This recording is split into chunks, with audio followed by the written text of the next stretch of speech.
Eh bien, salut à tous, salut les gratteuses, salut les gratteurs, ici Cédric, j'espère que vous allez bien. Donc voici mon tuto numéro 14, et cette fois-ci ça se corse. C'est un tuto pour les niveaux avancés. Alors de quoi s'agit-il ici? On va regarder le premier solo de Jimi Hendrix sur le morceau All Along the Watchtower. Donc nous avions déjà travaillé la rythmique d'intro, on avait travaillé également le petit solo d'intro, ça allait, c'était plutôt cool. Là ça commence à être sport. Ceci dit, ce qu'on a déjà travaillé sur le premier tuto va nous servir également ici, c'est-à-dire l'emploi de la première et de la deuxième position pentatonique de la gamme de Do dièse mineur. Et bien écoutez, je vous dis à tout de suite.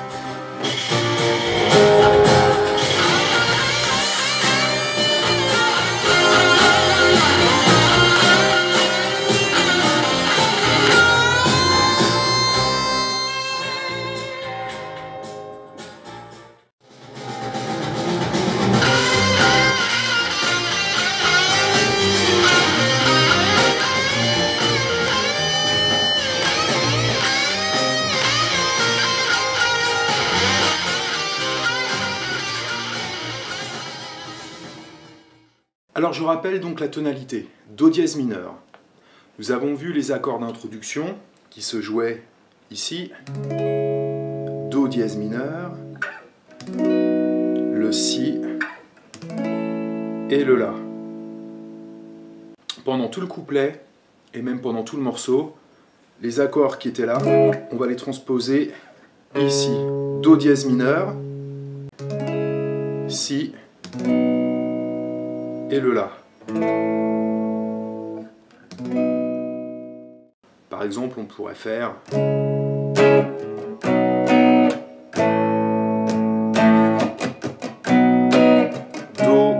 Do, La, Si, Si. Là, j'ai fait un renversement de La et un renversement de Si. Gamme de Do dièse mineur. J'ai un Do dièse à la 9e case. Je monte ma gamme pentatonique. 9, 12, 9, 11, 9, 11. Première octave. Nous avions également regardé la deuxième position pentatonique. Les notes aiguës de ma première position. Je monte d'un ton. Si je redescends en première position, 11, je décale, 9, et je suis sur mon octave. Ça, c'est le rappel du premier cours. Plusieurs petites choses. La première, c'est que on va employer à la fin du solo la note blues. La note blues, c'est la quinte bémol qui va être jouée à deux endroits sur ma première position. Je descends la gamme de Do dièse mineur de manière tout à fait traditionnelle. Voilà. Et en fait, ça c'est la carte.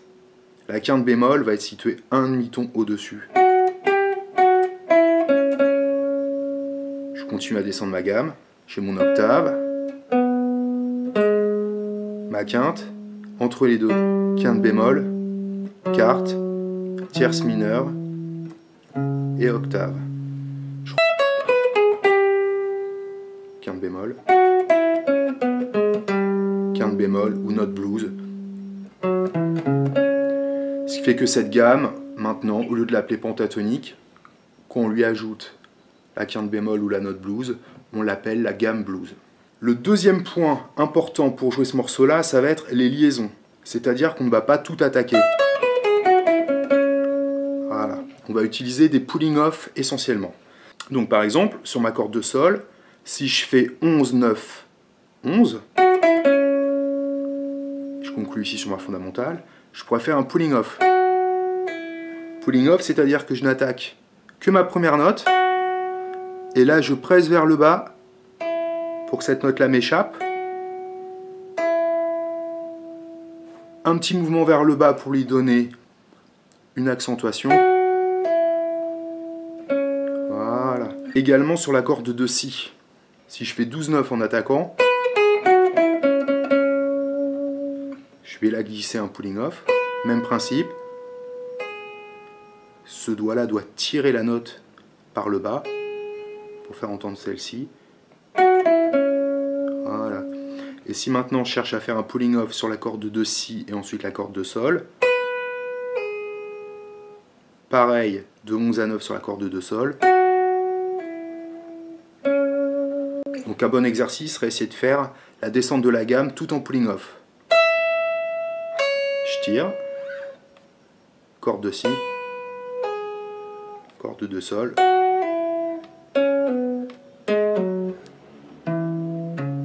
Le dernier effet utilisé pour jouer ce solo, c'est le bend à l'unisson. Avec mon premier doigt, j'ai mon octave, Do dièse.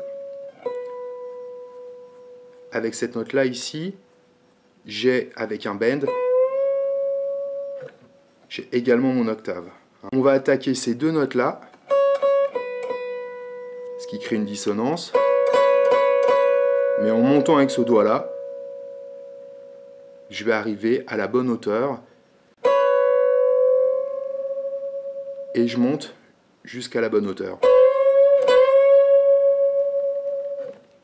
Alors souvent on s'aide du majeur pour grimper.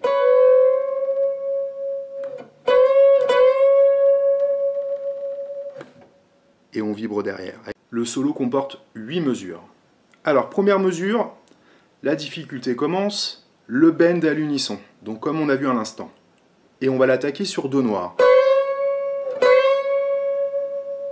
Ok. La troisième fois on le rattaque. On va le descendre jusqu'à la note ici, la 9e case, corde de Si, pour ensuite faire sur le 4e temps 2 croches, 11, corde de Sol, et 9 sur la corde de Si, ce qui me donne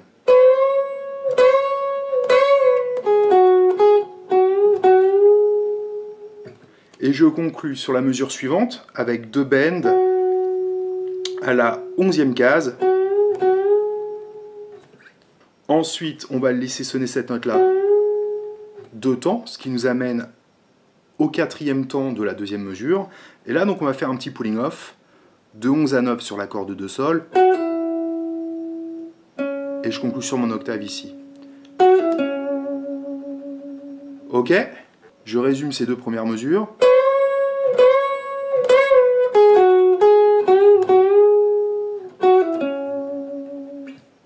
Une fois qu'on a fait ça, on arrive premier temps de la 3e mesure. Je rattaque, toujours en première position, 9e case, corde de Sol. Et là, je vais glisser de 11 à 13 rapidement. Je me retrouve en 2e position pentatonique. 12, 14. Et sur le 14, je vais faire un bend directement d'un ton.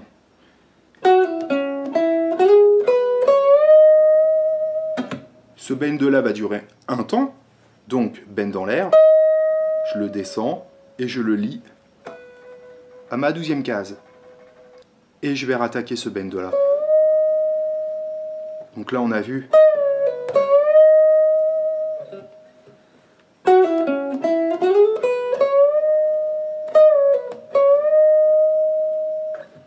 ce bend là va durer 2 temps. Et donc on va faire sur ce bend là, on a fait un ton, et ben maintenant on va faire un ton et demi.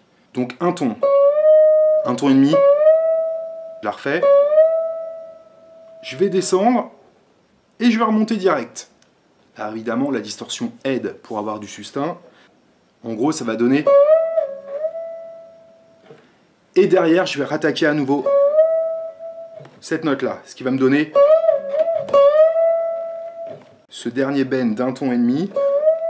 Ça va durer 2 temps. Je vais faire cette fois-ci un bend d'un ton que je vais descendre, que je vais lier à ma 12e case. Je vais rattaquer ma 14e case, corde de Si, et finir sur...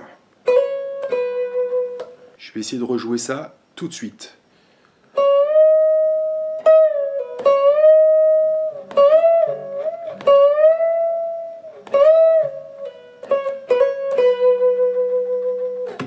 Et là, en fait, on a quasiment fini le solo, hein.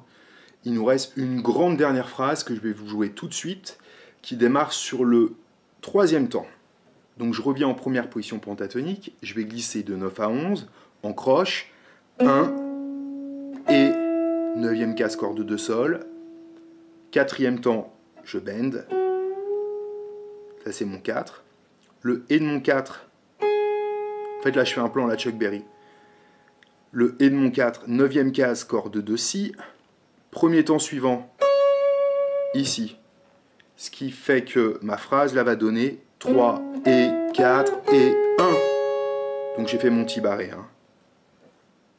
De 9 à 11, corde de sol, et une fois que j'ai fait ça, mon bend à la 12e case, pour là ça me donne, d'accord? Et là, un plan assez difficile, on va avoir 3 temps, le 2e, 3e et 4e, dans une série de double croche. Je vais faire à nouveau ma note ici, je vais descendre ma pentatonique, 12, 9, en faisant un pulling off,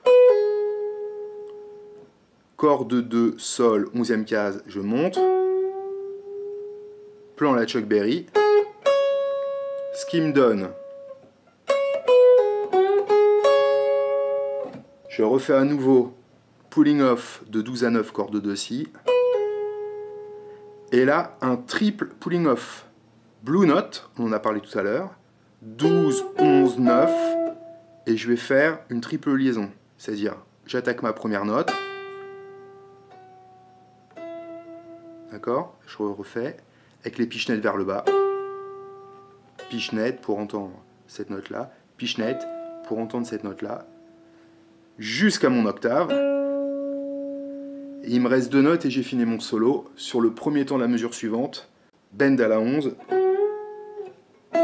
et je conclue sur cette note-là. Donc ma série de double croche va donner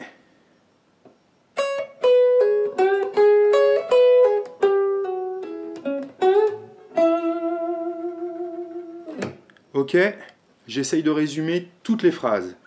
Bend à l'unisson pour commencer, il y en a 3.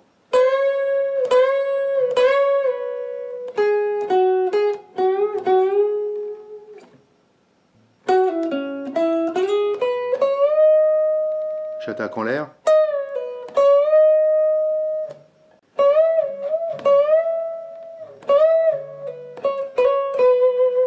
Et pour finir, 3e temps, première position pentatonique.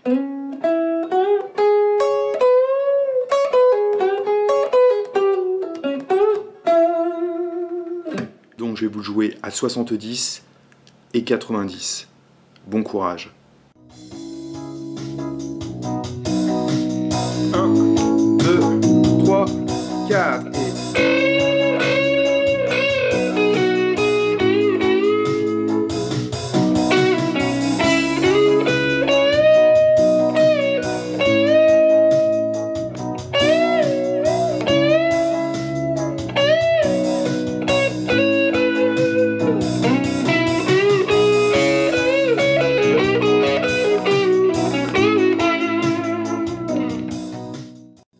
Noir à 90 et...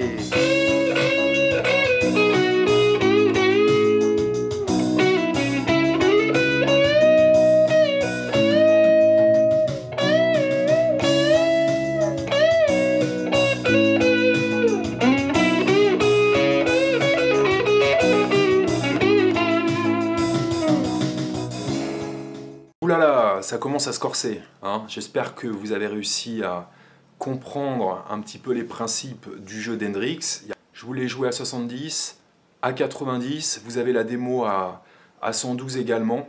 Si c'est difficile, ne vous découragez pas, travaillez consciencieusement chaque plan, rematez la vidéo et écoutez évidemment Jimmy, hein.